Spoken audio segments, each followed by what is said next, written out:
2026년 4월 8일 코스피가 하루 만에 6.87% 폭등했을 때 많은 투자자들이 서둘러 포트폴리오를 바꿨습니다.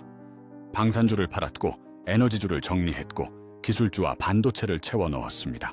그리고 불과 닷새 뒤인 4월 13일 유가는 다시 배럴당 $100를 넘어섰습니다. 방산주 매도 결정을 재검토하는 투자자들이 생겼고 성급하게 팔아치운 에너지주를 되사야 하는지 고민하는 사람들이 나왔습니다. 누군가에게는 그 닷새가 단순한 타이밍 실수가 아니라 뉴스 하나에 흔들린 포트폴리오 전략의 민낯이 드러나는 순간이었습니다. 오늘은 그 이야기를 합니다. 왜 휴전 뉴스를 믿고 갈아탄 투자자들이 가장 위험한 자리에 서게 됐는지, 그리고 지금 개인 투자자가 절대 하면 안 되는 행동이 무엇인지입니다.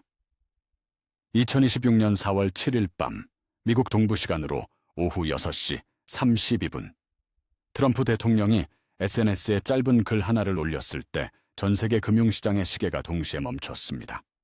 최후 통첩 시한을 불과 88분 남기고 올라온 그 글에는 딱 한 문장이 핵심이었죠. 이란이 호르무즈 해협을 여는 조건으로 공격을 2주간 중단한다는 것이었습니다. 그 순간 뉴욕 증시 선물은 2%대로 솟구쳤고 국제유가는 12% 이상 수직 낙하했습니다. 코스피는 다음 날 6.87% 급등하며 거래를 마쳤고 삼성전자와 SK하이닉스는 장 시작과 동시에 8에서 9%씩 뛰어올랐습니다. 반면 방산주들은 5% 가까이 밀렸고 대형 에너지 기업들도 일제히 급락했죠. 시장이 보낸 신호는 명확해 보였습니다. 전쟁이 끝나가고 있다. 방산주와 에너지주를 팔고 기술주와 소비자애로 갈아타라. 그 신호를 읽은 많은 투자자들이 행동에 나섰습니다. 여기서 중요한 질문 하나가 나옵니다. 그 신호는 진짜였을까요? 아니면 시장이 만들어낸 착시였을까요? 4월 11일과 12일 파키스탄 이슬라마바드에서 미국과 이란이 10여 년 만에 고위급 직접 협상에 나섰습니다.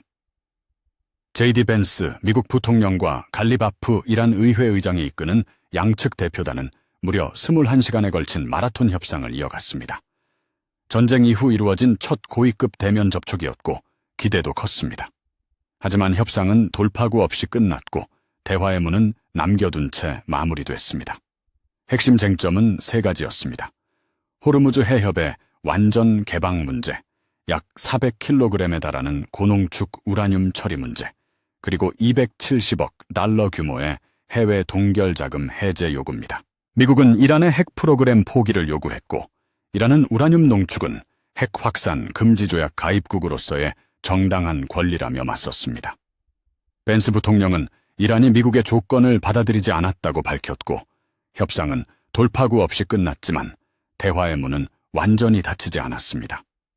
트럼프 대통령은 협상 직후 즉각 미 해군에 호르무즈 해협에 진입하거나 떠나려는 모든 선박을 봉쇄하는 절차를 시작하라는 명령을 내렸습니다. 이란이 호르무즈 해협을 막았던 것에 맞서 미국이 이란으로 들고 나는 모든 선박을 역봉쇄하겠다는 카드를 꺼낸 겁니다. 이란의 원유 수출로를 완전히 차단해 자금줄을 막겠다는 포석입니다. 미 중부사령부는 한국 시간으로 4월 13일 밤 11시부터 이란 항구를 드나드는 모든 해상교통을 봉쇄하겠다고 공식 발표했습니다. 이란도 물러서지 않았습니다. 혁명수비대는 호르무즈가 완전히 자신들의 통제하에 있으며 미국이 오판하면 죽음의 소용돌이가 될 것이라고 경고했습니다. 협상 결렬 직후 국제 원유 가격은 하루 만에 8% 이상 급등해 배럴당 $100를 다시 넘겼습니다. 브렌트유는 $103를 넘어섰고 유럽 가스 선물 가격도 18% 가까이 치솟았습니다. 4월 7일 코스피가 6.87% 폭등하며 모두가 기술주로 달려가던 그날의 낙관론은 닷새 사이에 완전히 다른 국면으로 뒤집혔습니다. 이 장면을 이해하려면 섹터 로테이션이라는 개념을 먼저 알아야 합니다. 어렵게 들리지만 단순히 말하면 돈이 한 업종에서 다른 업종으로 이동한다는 뜻이에요. 주식시장은 모든 종목이 다 같이 오르거나 다 같이 내리는 게 아니거든요. 마치 욕조에 물을 채울 때 한쪽 끝을 누르면 반대편이 올라오는 것처럼 어떤 업종에서 돈이 빠지면 그 돈은 반드시 다른 업종으로 흘러 들어갑니다. 지정학적 리스크가 줄어들 때 방산주와 에너지주에서 돈이 빠져나오고 기술주와 소비자애로 이동하는 것이 전형적인 패턴이에요. 그런데 이 패턴에는 조건이 있습니다. 지정학적 리스크가 진짜로 해소됐을 때 작동하는 공식이라는 겁니다. 1991년 걸프전을 떠올려 보겠습니다. 다국 적군이 공습을 시작했을 때 전쟁이 빠르게 끝날 거라는 기대가 퍼졌고 100시간짜리 지상전으로 전쟁이 실제로 끝났습니다. 불확실성이 단숨에 제거됐죠. 그 이후 방산주가 힘을 잃고 소비자와 항공주가 올라가는 섹터 로테이션이 실제로 일어났습니다. 전쟁이 끝나자 사람들이 다시 여행을 떠나고 억눌렸던 소비를 폭발시켰거든요. 2003년 이라크전 이후에도 비슷했습니다. 초기 전투가 빠르게 마무리되면서 기술주가 장기 상승의 발판을 만들었습니다. 당시 인터넷 버블 붕괴 이후 바닥을 다지고 있던 기술 기업들이 전쟁 종식을 계기로 반등하기 시작했고 소비가 살아나는 과정에서 소비자에도 함께 올라갔습니다. 그런데 역사적 패턴을 지금 상황에 그대로 적용할 때는 결정적인 전제 조건 하나를 확인해야 합니다. 걸프전 이후 섹터 로테이션이 작동한 이유는 단순히 전쟁이 끝났기 때문이 아니었습니다. 불확실성이 한꺼번에 제거됐기 때문이었습니다. 100시간 안에 전쟁이 끝났고 더 이상 전투가 재개될 가능성이 없었습니다. 시장은 그 확실성을 먹고 소비자회와 기술주로 이동했습니다. 그 확실성이 없으면 로테이션은 중간에 멈추거나 역전됩니다. 그런데 지금은 무엇이 끝났나요? 2주짜리 멈춤이 있었고 그 멈춤 기간에 협상이 결렬됐으며 이제 봉쇄와 역봉쇄가 맞서고 있습니다. 2주짜리 멈춤은 종전이 아닙니다. 걸프전의 100시간이 아닙니다. 전쟁이 끝난 것도 불확실성이 해소된 것도 아닙니다. 4월 8일의 랠리는 그 멈춤에 대한 반응이었습니다. 그리고 그 반응이 얼마나 취약한 기반 위에 있었는지 시장은 닷새 만에 증명해버렸습니다. 물가지표도 지금 상황이 얼마나 복잡한지 보여줍니다. 전쟁 이후 첫 미국 소비자 물가지수는 전년 대비 3.3% 상승했는데 이 중 휘발유 가격이 21.2% 급등하면서 전체 물가 상승의 4분의 3을 차지했습니다. 에너지 가격이 물가 전체를 지배하는 구조가 된 겁니다. 그리고 유가가 다시 $100 위로 올라간 지금 연준이 금리를 내리기는 더 어려워졌습니다. 한 가지 더 있습니다. 전쟁 기간 동안 미국 소비자 심리지수는 사상 최저 수준인 47.6까지 내려갔습니다. 사람들이 얼마나 위축되어 있었는지 보여주는 수치입니다. 소비 심리가 이 수준에서 빠르게 회복되려면 에너지 가격이 먼저 내려가야 합니다. 소비자들이 주유소에서 느끼는 체감 물가가 지갑 여는 것을 가장 직접적으로 맞거든요. 유가가 $100 위에 있는 한 소비 심리 회복은 느릴 수밖에 없고 그러면 소비자의 업종도 기대만큼 빠르게 오르기 어렵습니다. 기술주 매수 논리 중 하나가 바로 이겁니다. 유가가 내려가면 물가가 안정되고 물가가 안정되면 연준이 금리를 내리고 금리가 내려가면 기술주와 성장주가 오른다는 연결고리입니다. 그런데 지금 유가가 다시 $100 위에서 움직이는 한 그 연결고리의 첫 고리가 끊겨 있습니다. 분석가들은 현재 시장이 헤드라인에 따라 움직이고 있으며 모든 시선은 원유 가격에 쏠려 있는데 원유 가격이 인플레이션을 좌우하고 인플레이션이 연준의 정책을 결정하게 된다고 진단합니다. 지금 시장에서 가장 중요한 변수는 기업 실적이나 AI 성장 스토리가 아니라 유가 하나가 된 셈입니다. 사우디아라비아와 아랍에미리트가 국내 방산 기업들의 방공무기 조기 인도를 요청했다는 보도도 이 맥락에서 봐야 합니다. 전쟁이 끝나가고 있다면 방공무기 추가 발주가 오히려 줄어야 정상인데 현실은 반대 방향을 가리키고 있습니다. 중동 국가들이 방공무기를 긴급으로 필요로 한다는 건 전쟁 리스크가 아직 살아있다고 현장에서 판단하고 있다는 뜻입니다. 그 신호를 흘려보낸 채 방산주를 급하게 정리했던 투자자들은 지금쯤 그 결정을 돌아보고 있을 겁니다. 여기서 개인 투자자들이 저지르는 가장 흔하고 치명적인 실수가 나옵니다. 뉴스에 반응해서 거래한다는 겁니다. 코스피가 6.87% 오른 날 들어온 사람, WTI가 14% 빠진 날 에너지주를 팔아치운 사람, 이 사람들이 과연 좋은 자리에서 거래를 한 걸까요? 시장은 이미 그 소식을 먼저 아는 사람들이 움직인 뒤에 뉴스가 나옵니다. 뉴스가 나오는 순간은 빠른 투자자들이 이미 수익을 챙기고 나오는 시점인 경우가 많습니다. 그 뒤를 쫓아 들어간 사람은 앞선 투자자들이 팔고 나온 물량을 받아주는 역할을 하게 되는 겁니다. 행동경제학에서는 이걸 FOMO라고 부릅니다. 기회를 놓치는 것에 대한 공포입니다. 주변 사람들이 기술주를 사서 8에서 9% 수익을 봤다는 얘기가 들려오면 아무것도 안 하고 있는 자신이 뒤처지는 것처럼 느껴지기 시작합니다. 그 순간 판단력이 흐려지고 검증도 안 된 시나리오를 사실처럼 받아들이게 됩니다. 4월 8일 많은 투자자들이 바로 그 심리 상태에서 포트폴리오를 통째로 바꿨습니다. 그리고 닷새 뒤 현실이 그 반대 방향을 가리켰을 때 다시 처음으로 돌아가야 했습니다. 왕복 수수료와 세금까지 포함하면 2번 틀린 셈입니다. 그렇다고 모든 것이 비관적인 건 아닙니다.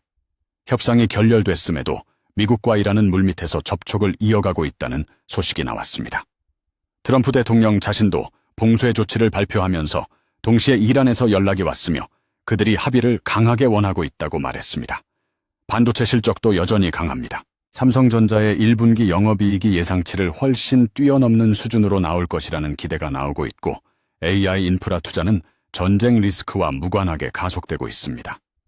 2주짜리 휴전이 끝나는 4월 22일 이전에 어떤 형태로든 협상 재개 신호가 나올 가능성도 배제할 수 없습니다.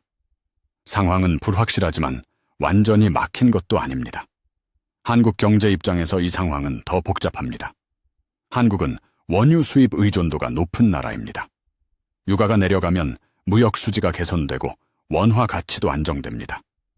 2월 기준 경상수지가 사상 최대를 기록한 것은 에너지 비용이 일시 안정됐던 효과도 있었습니다. 하지만 유가가 다시 $100 위로 올라가면 에너지 수입 비용이 늘어나고 무역 수지가 압박받습니다. 이것이 코스피가 미국 증시보다 이번 사태에 더 민감하게 반응하는 이유이기도 합니다. 한 연구원은 국내 경제가 중동발 유가 충격에 상대적으로 취약하다는 점에서 미국 주식시장처럼 전쟁 이전 수준으로 복귀하기까지 시간이 더 필요하다고 분석했습니다. 이것이 지금 시장의 정확한 모습입니다. 낙관론도 있고 비관론도 있는데 어느 쪽도 확신할 수 없는 상태입니다. 증권가에서는 이번 주 코스피 예상 밴드를 5,400에서 6,200 사이로 넓게 잡았습니다. 이 넓은 밴드가 지금 시장의 불확실성을 그대로 반영합니다. 역사를 조금 더 깊이 들여다보면 지정학적 이벤트 이후 시장에서 반복되는 패턴이 있습니다. 뉴스가 나오면 빠른 자금이 먼저 움직입니다. 기관들은 그 뉴스가 나오기 전에 이미 포지션을 바꿔놓습니다. 그리고 뉴스가 일반 투자자들에게 전달될 때 기관들은 그 일반 투자자들이 사주는 것에 팔고 나옵니다. 4월 8일의 코스피 급등 장세에서 외국인과 기관이 무엇을 했는지 확인해보면 개인들이 사는 것에 누군가는 팔고 있었다는 것을 알 수 있습니다. 이것이 뉴스에 반응해서 들어가는 것이 얼마나 위험한지를 구조적으로 설명합니다. 그렇다면 지금 개인 투자자가 절대 하면 안 되는 행동이 무엇인지 3가지로 정리해드리겠습니다. 첫째, 휴전 뉴스 하나만 보고 포트폴리오를 통째로 바꾸지 마세요. 2주짜리 멈춤은 종전이 아닙니다. 휴전은 잠시 멈추는 것이고 종전은 전쟁을 끝내기로 합의하는 것입니다. 2주짜리 멈춤이 언론에 대대적으로 보도되는 순간 그것이 이미 선반영된 가격입니다. 그 뉴스를 보고 들어가면 대부분 이미 늦은 겁니다. 협상 결렬과 봉쇄로 이어진 지금의 흐름은 그것을 정확히 보여줬습니다. 둘째, 에너지주와 방산주를 전량 정리하지 마세요. 협상이 언제든 다시 깨질 수 있고 깨지는 순간 유가는 급등하며 방산주는 다시 모멘텀을 받습니다. 비중을 조정하는 건 합리적이지만 완전히 손을 떼는 건 한쪽 시나리오를 통째로 포기하는 겁니다. 지금처럼 중동 국가들이 방공 무기를 긴급 요청하고 협상 결렬 이후 유가가 급등하는 상황에서 에너지주와 방산주 비중 제로는 너무 큰 베팅입니다. 셋째, 기술주와 소비재를 한 번에 몰빵하지 마세요. 방향 자체는 역사적으로 지지되는 흐름일 수 있습니다.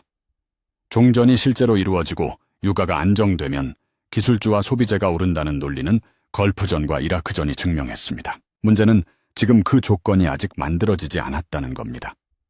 한 번에 올라타면 중간의 변동성을 모두 맞아야 하고 예상이 빗나갔을 때 손실을 감당하기 어렵습니다. 협상 진전이 확인될 때마다 조금씩 비중을 늘려가는 분할 매수가 지금 상황에서는 훨씬 현명한 선택입니다. 이 전략적 배경에서 방산주가 왜 단순히 전쟁이 멈추면 내리는 주식이 아닌지 이해할 수 있습니다. 전쟁 자체가 아니라 중동 지역의 구조적 불안정이 방산 수요를 만들고 그 구조는 협상 한 번으로 해결되지 않습니다. 이스라엘과 레바논, 헤즈볼라의 전투는 미국과 이란이 휴전에 합의한 뒤에도 계속됐고 중동 국가들은 자국 방어를 위한 군비 증강을 서두르고 있습니다. 방산주는 전쟁이 있어야 오르는 주식이 아니라 전략적 불안정이 지속되는 한 수요가 유지되는 업종입니다. 이것이 일부 분석가들이 방산주를 단순한 단기 이벤트주가 아닌 중기 성장 테마로 보는 이유입니다. 반도체와 기술주에 대해서도 같은 방식으로 생각해 봐야 합니다. AI 인프라 투자는 전쟁 리스크와 무관하게 계속됩니다. 데이터 센터를 짓고 칩을 납품하고 클라우드 서비스를 확장하는 것은 호르무즈 해협이 열리든 닫히든 진행됩니다. 이것이 반도체 실적이 전쟁 기간에도 강세를 유지하는 이유입니다. 따라서 기술주가 오른다는 방향성 자체는 틀리지 않을 수 있습니다. 다만 그 속도와 타이밍이 유가에 의해 결정된다는 점, 그리고 지금처럼 유가가 다시 $100 위에서 흔들릴 때는 기술주도 함께 흔들린다는 점을 이해해야 합니다. 실적이 좋아도 금리 인하 기대가 약해지면 밸류에이션이 압박받거든요. 지금 시장은 방향성의 문제가 아니라 변동성의 문제입니다. 어느 방향으로 갈지는 누구도 확신할 수 없고 협상 테이블에서 문장 하나가 바뀌는 순간 방향이 뒤집힐 수 있습니다. 이 상황에서 확신을 가지고 올인하는 사람보다 시나리오를 여러 개 가져가면서 불확실성을 관리하는 사람이 더 오랫동안 시장에 남아있을 수 있습니다. 아직 확실하지 않은 것들도 솔직하게 말씀드려야 합니다. 이란이 정말 핵 포기를 받아들일 가능성이 있을까요? 현재로서는 낮아 보입니다. 이란 협상단장은 처음부터 미국을 믿지 않았다고 밝혔습니다. 그러나 트럼프 대통령이 말하는 이란에서 연락이 왔다는 말도 단순한 외교적 수사가 아닐 수 있습니다. 봉쇄가 계속되면 이란 경제가 다시 압박받고 그 압박이 협상 의지를 만들 수 있습니다. 국교 단절 이후에도 물밑 접촉은 있었지만 이번처럼 고위급이 직접 마주 앉은 협상은 매우 이례적이라는 점에서 무언가 달라졌다는 신호로 볼 수 있습니다. 상황이 어느 쪽으로 가도 이상하지 않습니다. 그래서 한쪽 방향을 확신하고 행동하는 것이 지금 시장에서 가장 위험한 선택입니다. 지금 협상에 남은 시간을 생각해야 합니다. 2주짜리 휴전은 4월 22일에 종료됩니다. 그 이전에 미국과 이란이 어떤 형태로든 다시 테이블에 앉느냐, 아니면 봉쇄와 역봉쇄의 대치가 더 깊어지느냐가 이번 주 시장을 움직일 핵심 변수입니다. 협상이 재개될 경우 유가는 다시 내려가고 기술주와 소비재가 반응할 겁니다. 반대로 군사적 긴장이 고조되면 유가는 오르고 방산주와 에너지주가 다시 강해집니다. 시장은 이 두 가지 가능성 사이에서 하루하루를 버티는 상태입니다. 그래서 지금 가장 중요한 건 외교 뉴스를 추적하는 겁니다. 주가 차트가 아니라 협상 재개 여부, 트럼프와 이란 간의 물밑 채널 상황, 4월 22일 휴전 종료 전후의 움직임이 다음 포트폴리오 조정 타이밍을 결정합니다. 전쟁이 끝나면 무조건 기술주가 오른다는 말은 반쪽짜리 진실입니다. 전쟁이 실제로 끝나야 하고 유가가 진짜로 안정돼야 하고 그 과정에서 금리 인하 기대가 살아나야 하는 세 가지 조건이 순서대로 충족돼야 합니다. 지금은 그중 어느 하나도 확정된 게 없습니다. 그리고 이 불편한 현실을 직시하는 것이 뉴스에 흔들리지 않는 포트폴리오의 출발점입니다. 이 불확실성이 실제로 어떻게 느껴지는지를 하나의 장면으로 설명해 드릴게요. 4월 13일 뉴욕 증시는 협상 결렬과 봉쇄 소식에 장 초반 크게 하락했습니다. 그런데 오후에 트럼프 대통령이 이란에서 연락이 왔으며 그들이 합의를 강하게 원하고 있다고 말하자 분위기가 바뀌면서 주요 지수가 강세로 마감했습니다. 다우존스는 0.63%, S&P 500은 1.02% 오른 채 거래를 마쳤습니다. 장중에만 하락과 급반등이 동시에 일어난 겁니다. 이 하루가 지금 시장의 본질을 보여줍니다. 방향이 정해진 게 아니라 하나의 문장이 방향을 바꾸는 장세입니다. 이런 장세에서 포트폴리오를 한쪽 방향으로 몰아넣는 것이 얼마나 위험한지는 설명이 필요 없습니다. 4월 8일의 코스피 급등에 흥분하지 않았던 사람들이 4월 13일의 유가 급등에 덜 당황했습니다. 반대로 4월 8일에 서둘러 방산주를 팔고 기술주를 채워 넣었던 사람들은 그 닷새가 얼마나 비쌌는지 지금 느끼고 있을 겁니다. 역사 속에서 가장 많은 돈을 잃는 순간은 대부분 자신이 가장 확신했던 순간에 찾아왔습니다. 지금은 확신의 시간이 아닙니다. 시나리오를 나눠서 관리하는 시간입니다. 뉴스가 바뀔 때마다 흔들리지 않고 내 포트폴리오가 두 가지 시나리오 모두에 대비되어 있는지를 먼저 확인하세요. 오늘도 시청해 주셔서 감사합니다. 구독과 좋아요는 영상 제작에 큰 힘이 됩니다. 지금 이 상황에서 여러분의 포트폴리오는 어느 쪽으로 기울어져 있나요?